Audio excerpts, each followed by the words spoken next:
Shangri-La. The very name conjures up a place both magical and mystical. I'm in the foothills of the Himalayas, and there behind me you can just see some of the tall peaks revealing themselves through those mysterious clouds. Shangri-La was a legendary kingdom where people never grew old. So what better place to go in search of an animal that keeps us all young at heart?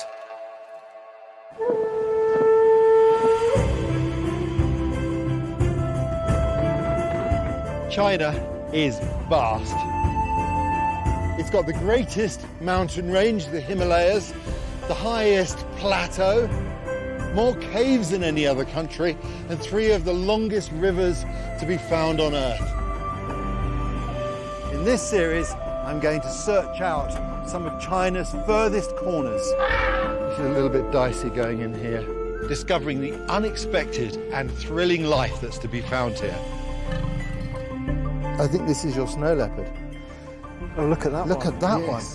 On the trail of the unique animals, landscapes and people of wild China. Hey!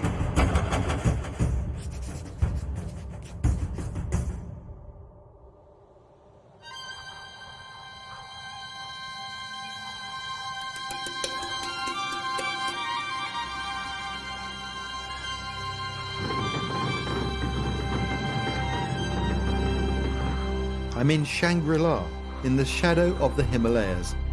For hundreds of years, this was a secret place, cut off by the high mountains from the rest of the world. In 2001, this corner of southwest Yunnan was renamed Shangri-La, after the legendary kingdom it had inspired. I'm exploring it from top to bottom, starting at its highest peak. This is quite a road. We're already above 4,000 meters, and you can actually feel that in your body. You can feel a change in the pressure in your eye, in your head, even your tummy. At this altitude, there's roughly half the amount of oxygen in the air as there is at sea level. So you have to breathe more rapidly, and any sort of exertion is difficult.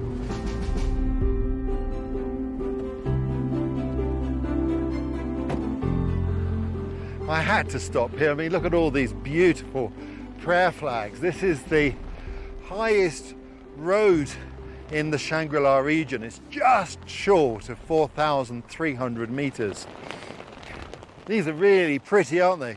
But actually, they served a practical purpose in the past. People would place these prayer flags at the entrances to mountain passes so that travelers could see them. Because, of course, a mountain pass could mean the difference between life and death in bad weather. And they also had sort of a postal service running. If you had a message you wanted carried into the next valley, you could leave it here, and a passerby going in that direction could pick it up and take it on for you. But of course, coming up here, there are spectacular views to be seen as well. I mean, take a look at that.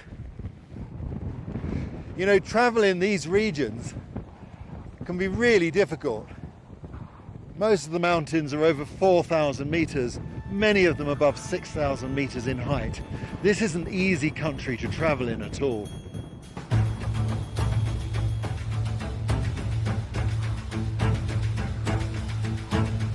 Up here, the weather can change quickly, with snowstorms sweeping in unexpectedly.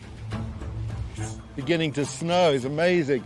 50 million years ago, there was a cataclysmic geological event where had the Indian tectonic plate crashed into the Asian mainland, and that caused an upthrust of ground that formed the Himalayas. In fact, that crash is still occurring because the Himalayas are still growing. During the Ice Age, there were mighty glaciers, and they carved into the landscape. And here you can see 2 U-shaped valleys parallel to each other. And the meltwaters that run out of these valleys flow downstream and eventually join the mighty Yangtze River. One of the things that's interesting, I think, about the Himalayas is that you can really feel the raw, untamed energy of our planet. I can't think of anywhere else where you feel so insignificant in the presence of the raw force of nature.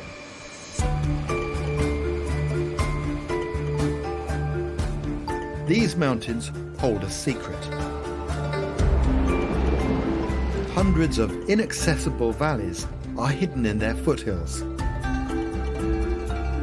Protected from the weather by the wall of mountains above them, this is a wildlife paradise. One of the richest and most biodiverse places on Earth. It's also home to one of the world's rarest creatures, Yunnan's snub-nosed monkey.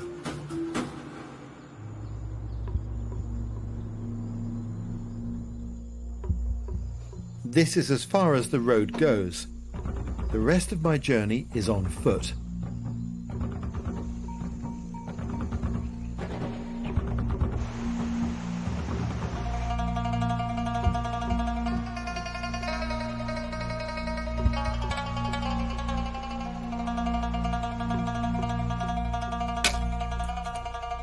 Yu Jianhua is a wildlife ranger at Baimashushan National Nature Reserve. Ni hao, Jianhua. 哦，你好，你好，你好， Ni hao. 你好。 Are you practicing? 哦，可以打那个。 Can I see? Yeah. Now, hunting animals is banned in China, but amongst the Lisu people, traditional crossbow skills are still highly prized. Good shot. Despite sharing the forests with them, the snub-nosed monkeys were never the target of the Lisu's arrows. Why didn't you shoot the monkeys? Traditionally, the older generations said that the monkeys were the ancestors of men. So we never ate monkey meat, and we never hunted the monkeys. Putting his hunting days behind him, Jianhua helped to set up this national park to protect the monkeys that live here. We have a term for that in Britain. We have the term poacher turned gamekeeper. 非常好。 Yes, to begin with, when we started the park, the monkeys were afraid of people. Our rangers had to go very high up the mountain to find them and protect them. Over the years, the monkeys have learned to trust us and come further down the mountain. That's really interesting. Well, before we go to see the monkeys, it would be rude not to have a go. Right.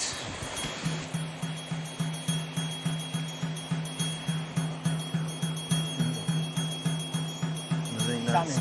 I'm going to aim in lower, yeah. Yeah. Very good. It's a good 打得 pose. 好。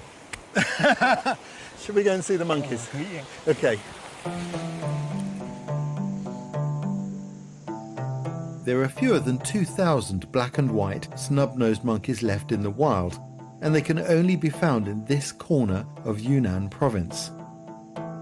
Jianhua is taking me to see a small troop that live over 3,000 meters up. Look how steep it is and how dense. So it's quite a climb in the thin air. But it's worth it.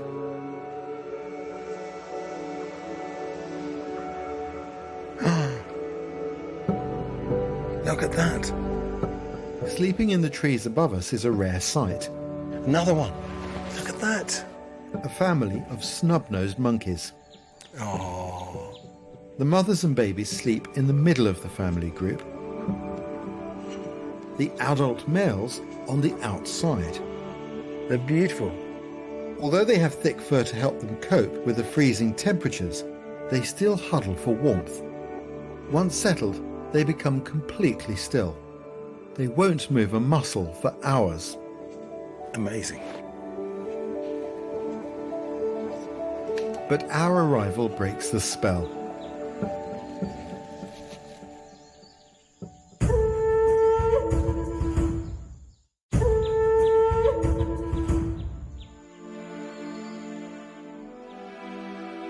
I'm exploring the secret world of Shangri-La, home to Yunnan's rare black and white snub-nosed monkey. They spend over 90% of their lives up in the trees, and so learning the ropes starts young.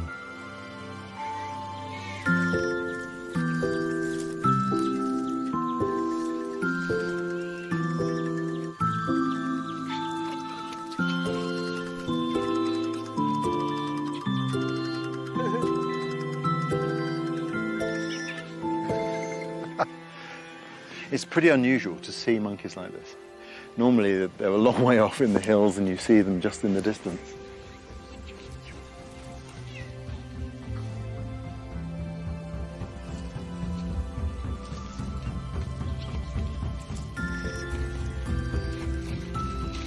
For tree dwellers, these monkeys are very fast on the ground.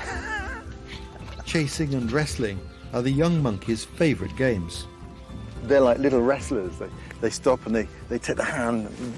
They're like judo fighters, like Tai Chi. Here we go. Let's have another fight. Oh, yeah, yeah. Scrap. They do this wrestling where they grab each other's hands. It is like almost a formal wrestling match.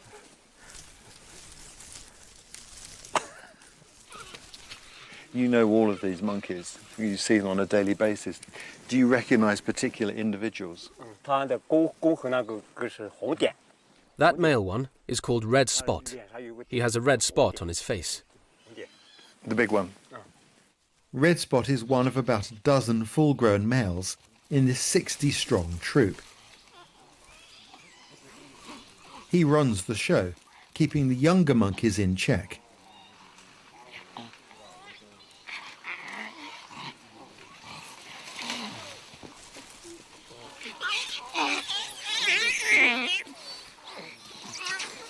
Red Spot's big canine teeth could inflict a nasty bite in a serious fight, but this is a warning nip. I'm not sure there was anything really to break up. It's more, I think, of a degree of imposition of seniority. Grooming is a way for the young monkeys to appease the adult males and to build alliances with them. Just like humans, these monkeys live in family groups. They are polygamous. The strongest adult males have 6 or 7 female partners. The weaker males have 1 or 2. You're beautiful. Look at that face. Beautiful markings. It's like they're wearing lipstick and face powder. Amazing. How serious do the fights become? The serious fights are over the females and over food. Then they will bite and fight very fiercely. Their most important food is lichen, which grows in abundance up here all year round. It's one of the main reasons that these monkeys live at this altitude. They've had to learn to eat foods that are very difficult. They eat lichen, and they can only digest that by having a special stomach that enables them to deal with the acid. So they're pretty special creatures. Amazing to watch them.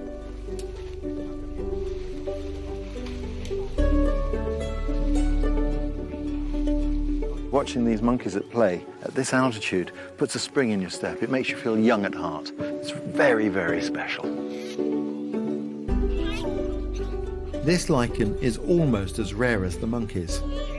And although I could watch the monkeys all day, I want to find out what other secrets the valleys are hiding below me. The story of Shangri-La was based on the accounts of the early British and American botanists who explored and recorded this rich plant kingdom. Now that is quite a view. Come and have a look at this. Look at that steep gorge there. That's what the landscape's like here. It's almost vertical. And you can hear the water running through here. So we've got great changes in elevation. We've got lots of water in the landscape. And what that provides is habitat, all sorts of different habitats that provide unique opportunities for different herbs and plants to grow. The Victorian plant hunters sent home many now familiar garden plants like rhododendrons, iris and magnolias. Take a look at this one. This is related to the mugwort that we have in Britain. People put that in their clothes to stop moths. You make the drink absinthe from it. But here, if you crush it and you smell it, oh, I wish you could smell that. It's as strong as eucalyptus. It's amazing. They may be new to us, but these plants are well known to local people. And this morning, I'm going to meet 2 experts in herbal medicine, a tradition which in China stretches back for thousands of years. although these plant hunters arrive 21st century style on motorbikes. Yu Zhonghua and his son Shaw Min go out daily in search of plants for herbal remedies. This is where we're going up here.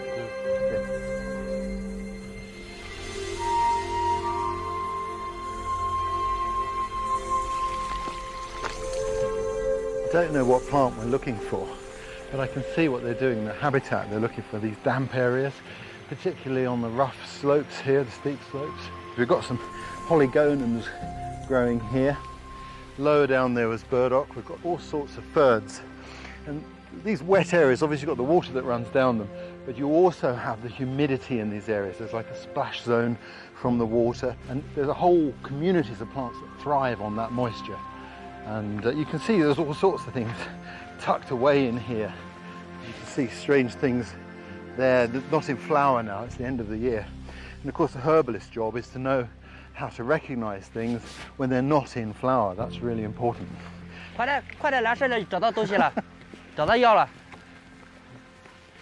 I don't know, you guys are like mountain goats. The air's thin for me. What have you got there? Aha. This one here. This is evergreen ivy. We use it to treat broken bones and cuts. Everyone will recognize that leaf at home from Christmas. That's an ivy. I should think it's a Hedera, probably Nepalensis, something like that, because we're in the Himalayas. Interesting. So you use that for broken bones. We dry it and grind it into a powder. Then we soak it in warm water and wrap it on. So you're going to dig it up? So this is another plant for treating broken bones. I have no idea what that is. It's not something I've ever seen before. I'm going to climb down before I fall. Crikey.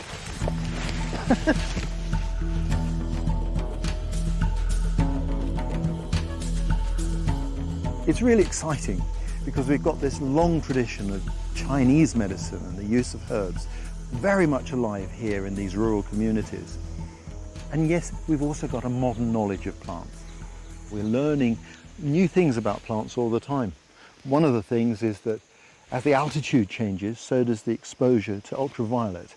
And plants protect themselves with different compositions of chemicals within their leaves to deal with that. And that means that the same plant harvested from two different altitudes can be useful for two different problems.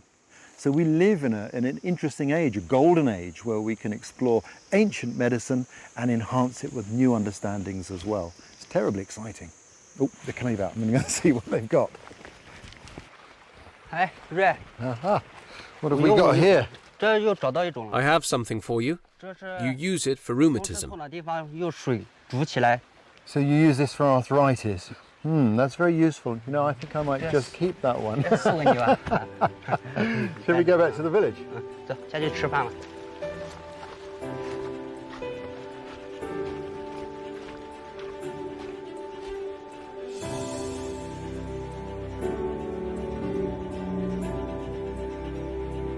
Tongul village is home to the Lisu people.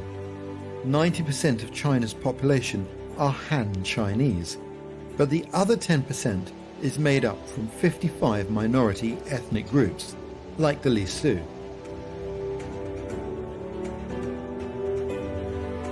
Most families here are farmers and almost entirely self-sufficient. They grow corn and buckwheat, and most people keep a few chickens. Tongul village is over 300 years old, and although time hasn't entirely stood still in the village, it looks almost unchanged. This is a really traditional Lisu village. The buildings are all made of timber, and they're constructed with joints and pegs, wooden pegs. There's hardly a nail used in the construction. It's fantastic. Pigs, goats and yaks are kept on the ground floor. The heat from the livestock helps to heat the living quarters above. The roofs, none of it's nailed down. It's all just carefully lodged together, and then they put weights on the top. It's quite a construction. There are lots of practical touches around the place. And here, they've used vines to tie things together. But the Lisu are also a spiritual people, and many families observe time-honoured traditions. This is your home? I'm being invited into the home. It's a great honour. And here the door is decorated with chicken feathers and blood. That's to dispel bad spirits, but to welcome good ones. Oh, this is cosy. Shall I sit there? That's lovely. Thank you. Wow, it's very nice to be welcomed into a Lisu home. How did you learn about the herbs that you use? My grandfather taught my parents, then my parents taught me. So I am the third generation. That's fantastic. Now that there is a modern clinic nearby, do people still come for treatment in the traditional way?